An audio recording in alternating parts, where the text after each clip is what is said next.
Bonjour à toi, bienvenue dans cette nouvelle vidéo où je vais te partager une optimisation de mon fichier de gestion de budget où on va rajouter un onglet patrimoine. Pour moi, c'est essentiel de le piloter. Alors ça prend pas longtemps, ça prend 5 minutes par mois, c'est le temps que ça me prend honnêtement. Tous les mois je le mets à jour, ça me prend 5 minutes et ça suffit, ça permet de voir l'évolution de mon patrimoine et est-ce que ça va dans le bon sens? Et si tu le pilotes pas, forcément, tu ne vois pas si ton patrimoine augmente ou diminue dans le temps. Alors, j'ai trouvé ça intéressant de rajouter un petit onglet dans notre fichier de gestion, de pouvoir piloter ça simplement en 5 minutes par mois, pas plus longtemps. Je vais te partager mon écran comme d'habitude. Alors, ça va être, hop, voilà. Alors, dans la vidéo précédente, j'avais fait la version multi-compte, là voilà. Alors quand tu la télécharges, c'est un fichier zip. Fais un clic droit, extraire ici, et tu vas voir un fichier multi-compte. Je double-clique. Alors ça devrait l'ouvrir. Hop, alors il s'est ouvert, pas sur le bon écran. Hop, hop. Alors, n'oublie pas, toujours activer la modification, sinon quand tu vas enregistrer, ça va pas fonctionner. Hop, voilà. Alors, comme tu l'avais vu précédemment, il y avait déjà un onglet patrimoine mais qui ne tombait sur rien. Alors, on va le faire ensemble, le fichier, pour ceux qui les ont déjà le fichier de gestion et qui l'utilisent déjà, ça serait intéressant de le faire soi-même. Ça prend pas bien longtemps, 8 ou 9 heures. Non, je déconne. On va commencer déjà tout simplement par rajouter un onglet juste en bas. On va le nommer patrimoine. Hop. Et voilà. Par défaut, on va remettre la barre qui est là. Tiens, hop. Un clic droit, copier. Et on va se mettre dans patrimoine, CTRL V. Hop, là voilà. Et hop, on a déjà notre barre qui est faite. C'est pour ça, ça ne va pas prendre de temps. Généralement, tout est plus ou moins déjà fait. On va renommer. Tu double-cliques dans la section et on met patrimoine. Hop. Alors quand tu cliques dessus, et logiquement, si tu l'as conservé, hop, ah, la référence n'est pas valide. Pourquoi? Alors c'est pas grave, on va regarder ça. Oui, hop. Ouvrir le lien. Non, j'ai dit, non, pas ouvrir le lien, modifier. Il est où? Modifier le lien. Tac. Emplacement. Et on va chercher. Il est où notre mouvement? Ah, il est là. Hop, on remonte, patrimoine. Ok, hop, et là, voilà. Mon raccourci fonctionne. Si tu l'as supprimé, c'est pareil, tu fais un clic droit, copier, coller, tu le renommes et tu modifies l'emplacement du lien comme je viens de le faire. Donc, maintenant, dans un premier temps, ce qu'on va faire, c'est qu'on va tout simplement créer un petit graphique qu'on mettra sur notre tableau de bord pour pouvoir le visualiser la globalité. Donc, c'est simple, on va faire un tableau. Alors, le premier, ça va être le mois. Le deuxième, ça va être le montant, tout simple. Hein. Alors, on va mettre une case gain, perte. Hein, des fois, ça monte, des fois, ça descend. Ça dépend ce qu'on a dans notre patrimoine. Si on a des actifs boursiers ou d'autres actifs, voilà. Et puis derrière, on va peut-être mettre une case juste pour voir la répartition en pourcentage, l'évolution en pourcentage. Ça serait intéressant. Voilà. Hop, à partir de là, ce qu'on fait, on va mettre le premier mois, donc janvier. Hop, on va étendre jusqu'à décembre. Et hop, voilà notre tableau. Hop. Alors, je vais laisser peut-être le ruban toujours affiché, ce sera plus simple. Et on va mettre la barre de formule. Alors, on va insérer un tableau. Celui-ci comporte des en-têtes. OK, hop. Et là, Je vais mettre ma petite version que j'avais et on enlève le bouton des fils parce que c'est pas nécessaire. Donc là, on va se mettre en centré. Voilà. Et on va mettre fusionner. On va mettre le but. Ça sera données graphiques. Il n'y en a qu'un seul des graphiques, voilà.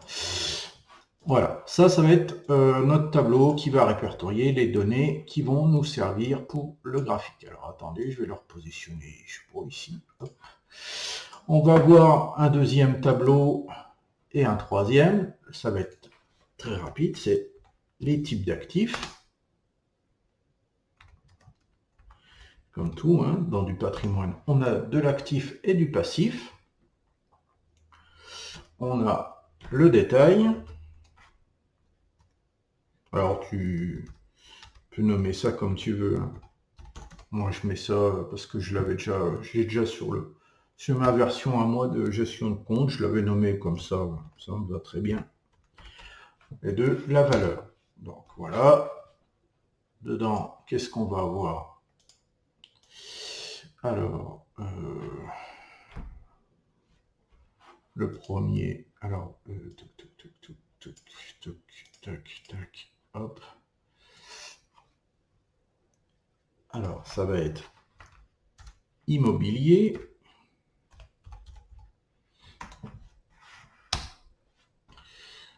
Voilà. Et là, c'est pareil. Insertion, un tableau. On porte une en-tête, très bien. Hop. Alors, on met la version là.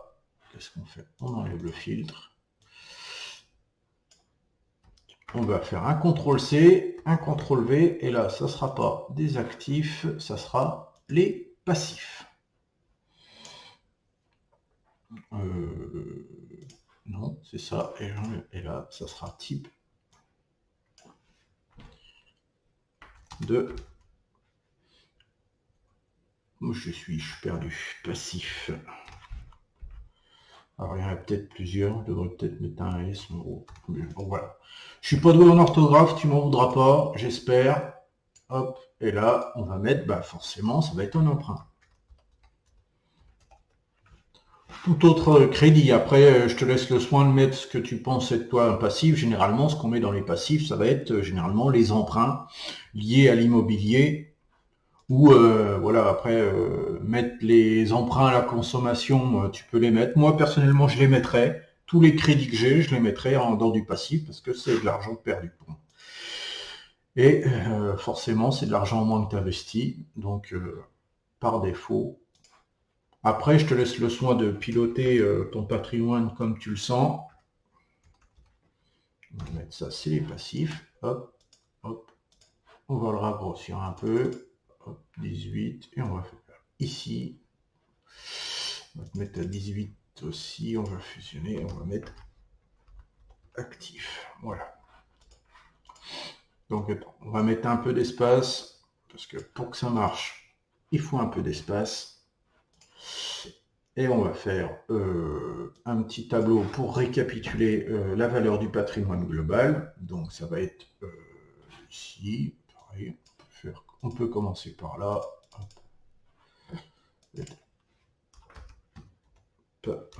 Hop. Patrimoine.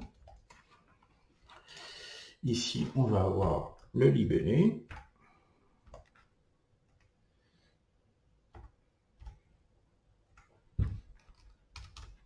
Je sais pas comment tu écris libellé. Oh là, j'ai du mal. Hein.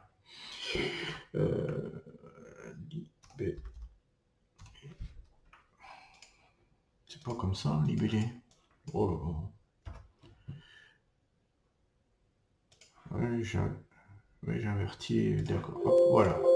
Libellé. Et le deuxième, ça va être montant. Voilà. Et là, en fait, ce qu'on va faire, c'est qu'on ira chercher le total des uns, le total de l'autre, on va les soustraire et ça fera notre total de patrimoine. Alors, ça va être, ça sera patrimoine actuel.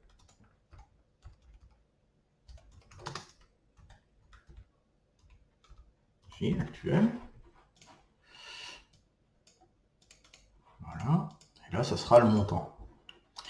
Alors, on va voir. Là, c'est toujours pareil. Quand c'est un graphique, quand c'est un tableau, c'est bien. C'est que tu tabules. On va voir un montant, ça, un type d'actif qui va être de l'épargne.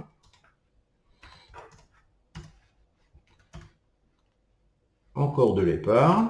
Voilà, parce que j'ai mis 2 livrets par défaut. Hop, et on va mettre... alors moi, personnellement, j'ai un plan d'épargne retraite, un compte titre, un compte PEA. Après, je te laisse mettre ce que tu veux dedans.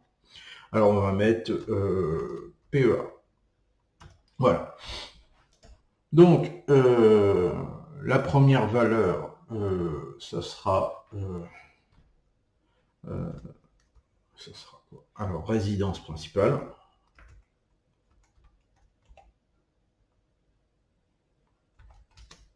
On va mettre P, principal. Voilà.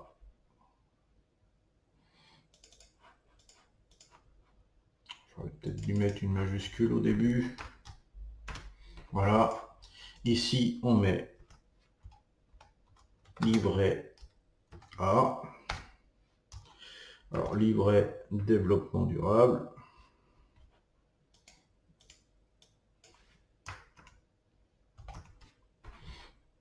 Et on va mettre PEA.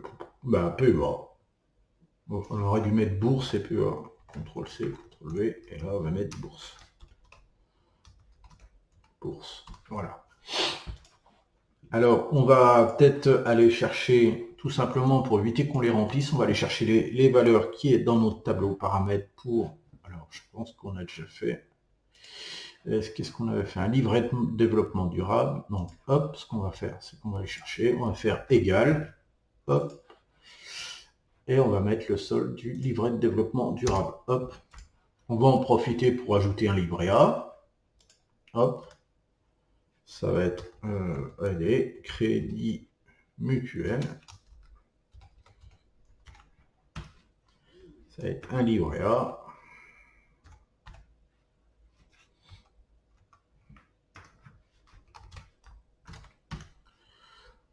C'est un compte épargne, CTRL-C, et pour que les valeurs se fassent automatiquement, hop, voilà.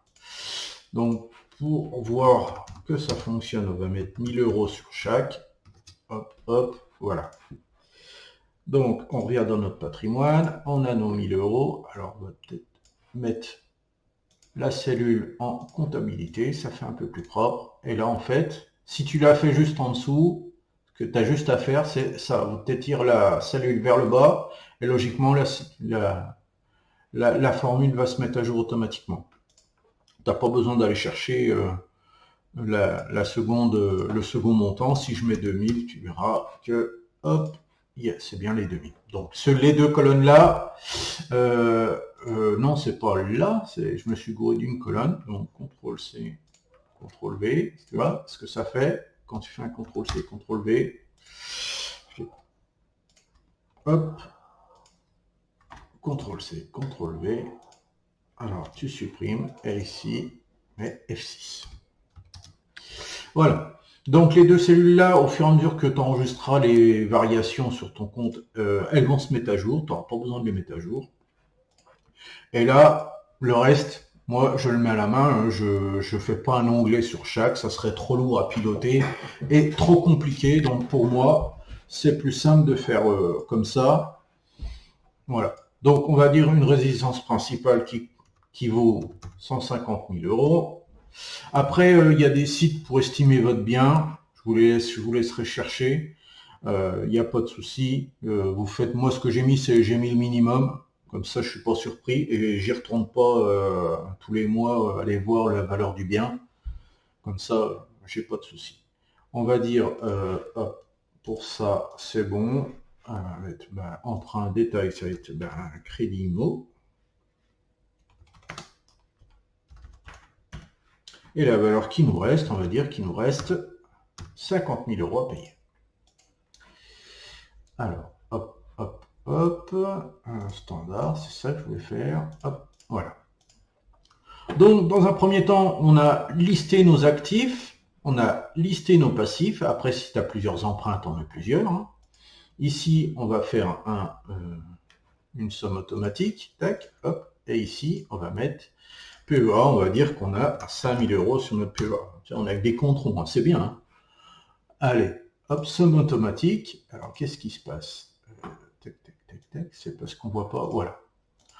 Donc, on a nos actifs moins nos passifs. Alors, c'est tout simple. On va aller chercher. On va faire une somme est égale ça moins nos crédits. Donc, voilà.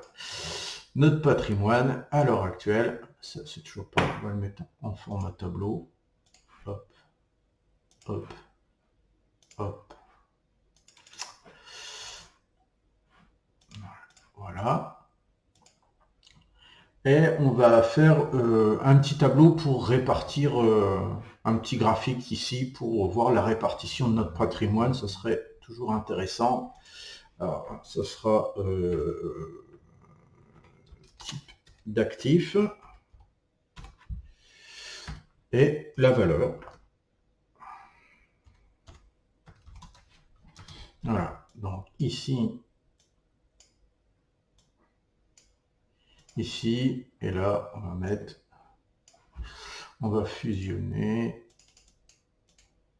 hop, 18, on va mettre répartition patrimoine. Oh.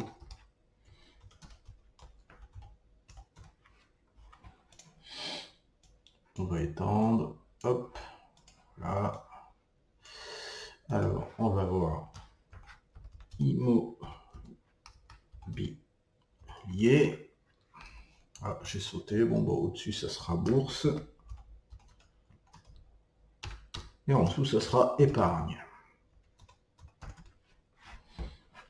Après, c'est pareil, hein, si tu as une autre catégorie en patrimoine, si tu veux plus détailler, tu détailles et tu fais des colonnes supplémentaires. Et là, en fait, on va faire toujours pareil, un petit tableau, hop, hop. Oui, il a des en-têtes, on enlève le filtre. Voilà, moi je mets ça parce que j'aime bien celui-là. Insertion, accueil, tac, tac. Pareil, hop. Voilà. Donc ici, bourse, on va faire juste un, on va pas aller dans le compliqué, est égal à ça. IMO est égal à ça. Alors je prends pas en compte je déduis pas le crédit, hein, c'est juste pour faire une estimation en pourcentage, c'est quoi la répartition entre chaque type de patrimoine qu'il y a. Donc par défaut, je le prends là, et montant de l'épargne, ce sera ça. Hop. Oh là, qu'est-ce qu'il me fait? Il veut pas? Alors, on va faire intégrer. Dans ces cas-là, vous faites somme. Hop. Et ça ira mieux. Vous fermez la parenthèse. Hop. Et ça marche. Voilà. Et là, en fait, ce qu'on va faire, c'est qu'on va faire un petit graphique pour ici. Donc, hop, on va insérer. Après, graphique. Alors, je vous laisse mettre le graphique que vous voulez. Moi, le principal serait plutôt ça. Donc, attendez, on va aller plutôt là. Secteur. Hop, voilà, comme ça. Hop. Et si tu veux changer de style, voilà, tu as différents styles. Voilà, tiens, celui-là, il est pas trop mal. Voilà. Comme ça, on voit la répartition. Donc ça, on va le supprimer. On va double-cliquer ici. On va ajouter le nom de la catégorie. Et on va aller une nouvelle ligne. On va le mettre au bord extérieur. Hop. Et on va le mettre en noir. Et on va grossir, histoire qu'on voie correctement.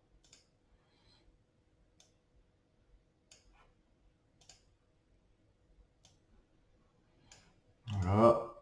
Là, bon, bah, tu sais ce que c'est. Alors, soit tu remets le titre là. Hein. Voilà. Et derrière, tu vas peut-être un peu. Tu le descends. Voilà, tu centres. Voilà. Hop. Hop. Voilà. Et là, en fait, ce qu'on a dans un premier temps, alors, On va essayer que tout tienne dans une page. Hein.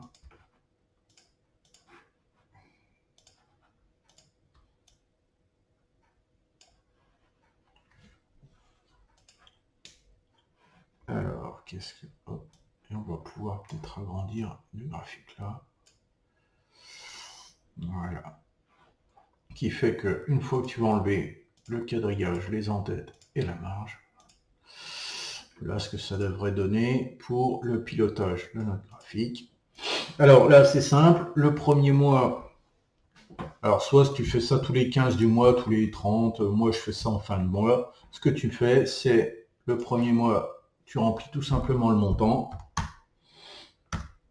108 000, hein, c'est tout simplement...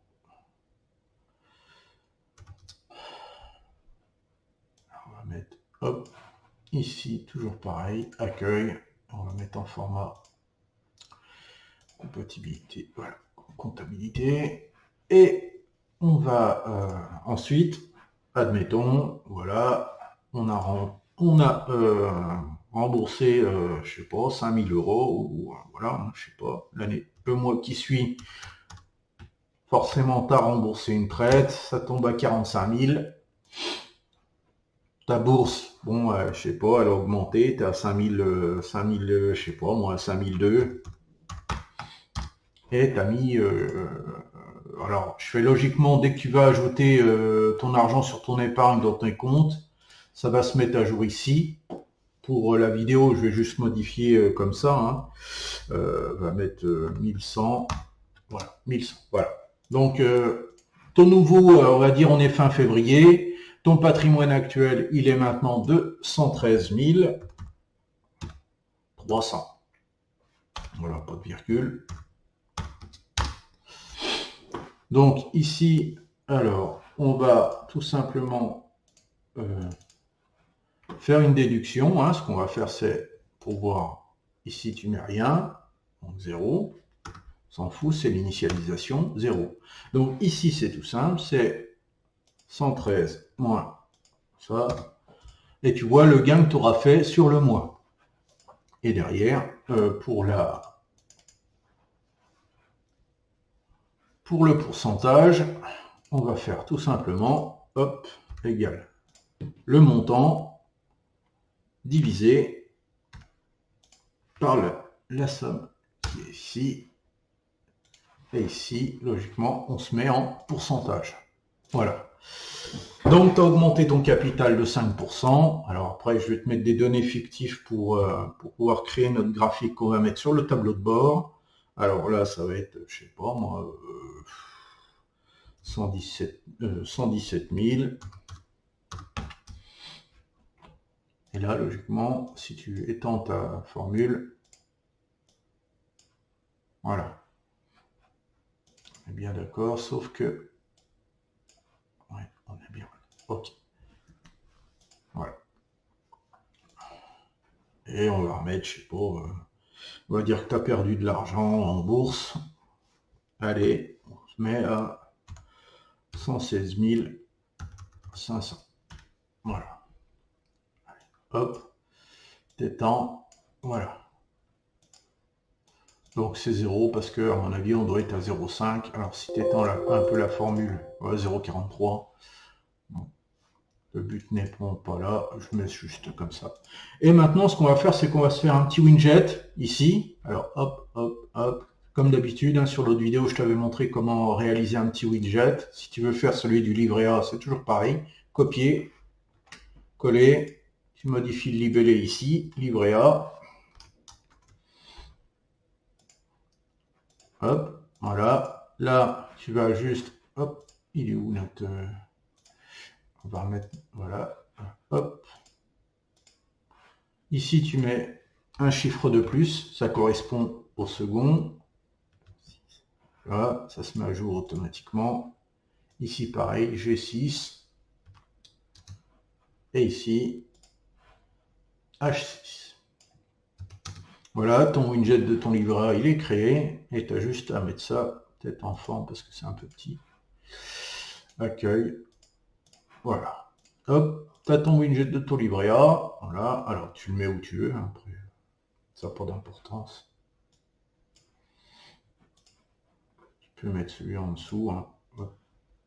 Comme ça, tu as tes widgets pour voir l'état de tous tes comptes. Et on va faire celui de notre patrimoine, et comme ça, on en aura fini. Alors, le patrimoine, c'est tout simple. On va prendre ces deux colonnes-là, insertion, graphique, et là, voilà, on va prendre la courbe, c'est intéressant. Hop, une courbe. Après, tu prends le graphique que tu veux, tu vois, il est très bien. Ce qu'on va faire, c'est qu'on va faire le titre, on va mettre patrimoine.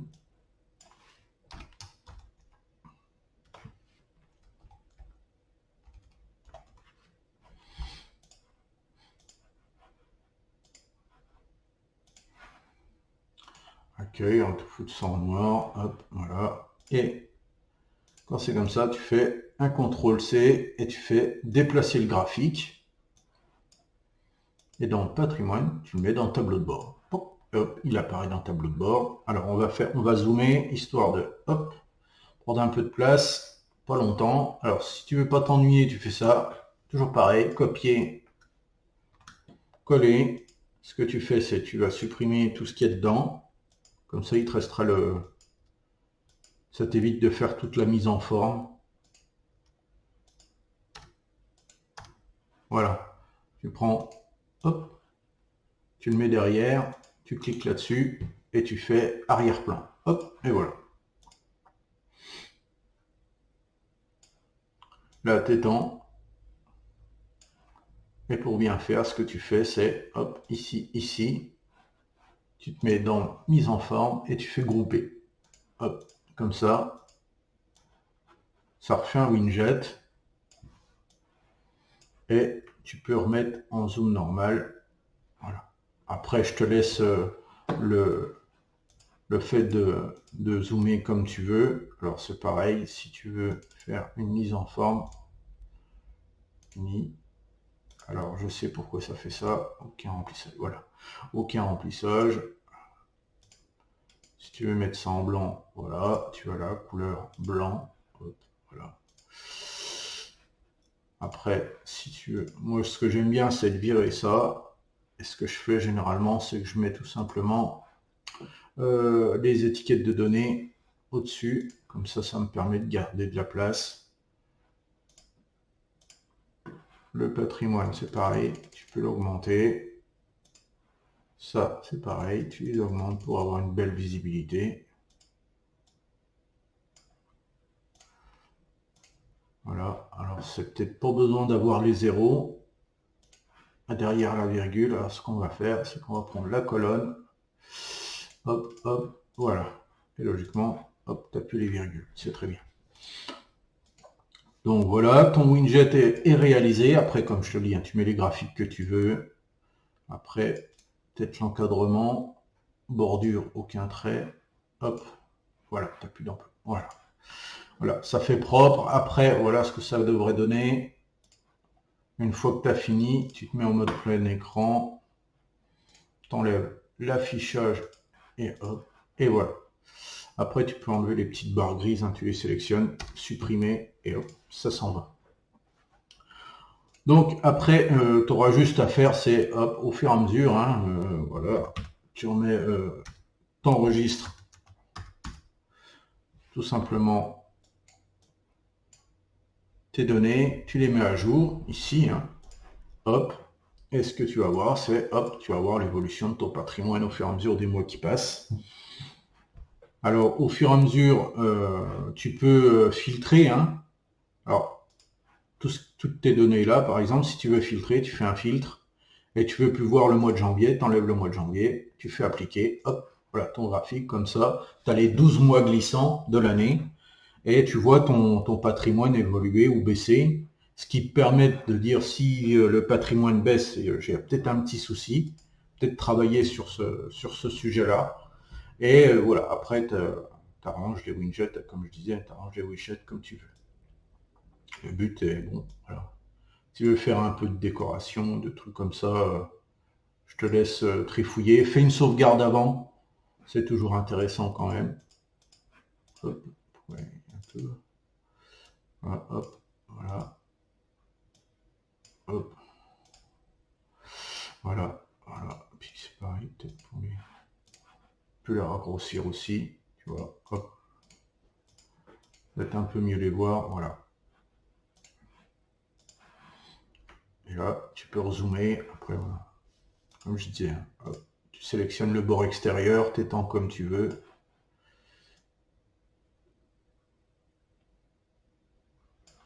Voilà.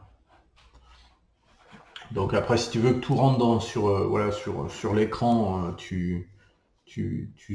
soit tu zoomes, un contrôle avec la molette de la souris, et tu peux étendre, voilà, ça te permet d'avoir plus d'écran et de pouvoir visualiser, arranger tout comme tu veux.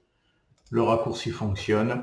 Là, tu vois la répartition de ton patrimoine, tu sais dans quoi qu'il faut que tu investisses. Bon, si l'immobilier fait 95%, bon, généralement, l'immobilier, c'est la résidence principale. Ça n'empêche que c'est un investissement, c'est du patrimoine. Donc, par défaut, voilà, tu dis, ben, je vais peut-être, mon but, mon objectif, ce serait d'obtenir 5% de mon patrimoine, ça soit de l'épargne, ou 50-40% de mon patrimoine, je veux que ça soit en bourse. Voilà, ça te permet de visualiser sur quel axe tu veux travailler au niveau de ton patrimoine. Alors, le but, c'est de mettre un petit peu tous les mois, comme je disais dans les autres vidéos, hein. Le principe, c'est de te payer en premier. C'est une des premières règles. Voilà. Alors, ça, c'est la partie de la vidéo pour le faire toi-même si tu avais si tu avais déjà le fichier, tu avais déjà commencé à le réaliser. On va passer, hop, comme ça. Sache que je te mettrai dans la description de la vidéo la version, voilà, une version similaire à celle-là que tu pourras télécharger comme sur les autres vidéos.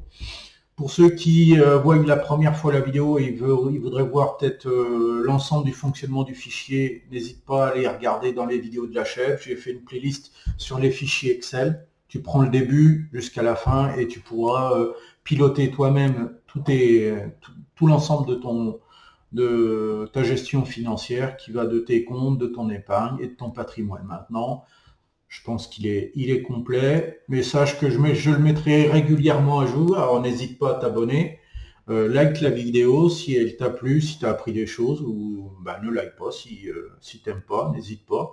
J'aimerais bien, n'hésite pas à mettre dans les commentaires, peut-être que les personnes qui gèrent leur patrimoine peut-être un peu mieux que moi, mettent des choses en plus, en moins, quelque chose que j'ai loupé. N'hésite pas à le mettre dans la description, ou si tu as besoin d'un coup de main sur le fichier, tu le mets dans les commentaires. Généralement, j'essaye de répondre à tout le monde, à part à ceux qui font de la mauvaise foi, hein.